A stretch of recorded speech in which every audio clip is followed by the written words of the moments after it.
আল্লাহর দিকে তাকিয়ে শেভ করিয়েন না। দেখেন এটা অনেক কিছু না, এমন না যে শেভ করলে আপনি একবারে কাফের হয়ে গেছেন, মুশরিক হয়ে গেছেন, এমন না। লজ্জা থাকা উচিত। কিভাবে কাটতেছেন ভাই, কিভাবে ক্যাফ মহিলার ওঠে না আপনার ওঠে, কেমনে কাটতেছেন ভাই? গলা কেটে দিবেন? কাটবেন না কেন? এটা হারাম। এটা কাটাও তো হারাম। শুকর খাওয়া কি হারাম? এই যুবক তুমি দাঁড়াও, সবাই লক্ষ্য করবেন না, ওরকে কেউ ভিডিও করিও না, পরে লজ্জা পাবে ইন্টারনেট আসলে।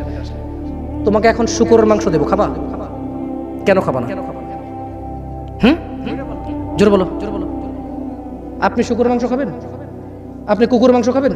কেন খাবেন না? কেন? কেমন হারাম? শুকরের মাংস খাওয়া কি হারাম?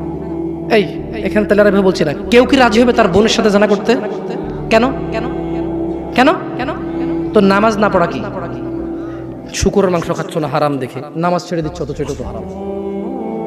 তার মানে তোমার যদি স্বাদ লাগতো আর তোমার বাপ মা যদি শুকরের মাংস খাইতো, তুমিও খাইতা, হারাম আর বাস্তা না।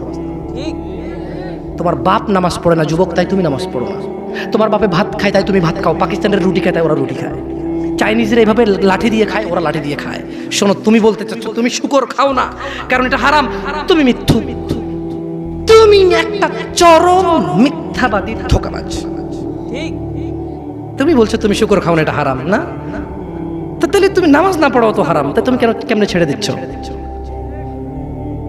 এই যুবক, তোমাকে যদি বলে ন্যাংটা হয়ে হাঁটো, হাঁটবা? কেন? কেন? কেন? ন্যাংটা হয়ে কেন হাঁটবা না?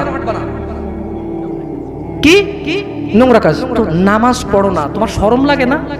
শুকরের মদ কি রাস্তায় হেঁটে মদ খেতে পারবে? কার সাহস আছে? এখানে সাহসের অভাব নেই, বাপরে বাপ, এই কথা বলে আবার কারো সাহস জায়গায় দিতে চাই না, তবে অনেকেই চাইবে না। অনেকেই কেন? শরম। কেন? কারণ কেউ যদি রাস্তা দিয়ে হেঁটে হেঁটে মদ খায়, ওর সাথে কেউ মেয়ে বিয়ে দিবে?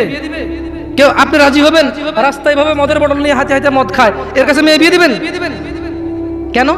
এটা নির্লজ্জ লোক, মদ হেঁটে হেঁটে খায় ওপেনে। এই ছেলেটাই কিন্তু ওপেনে নামাজ পড়ে না, আপনি মেয়ে বিয়ে দিচ্ছেন। ঠিক, আপনি নাকি ধার্মিক, চিটিং মেশিন।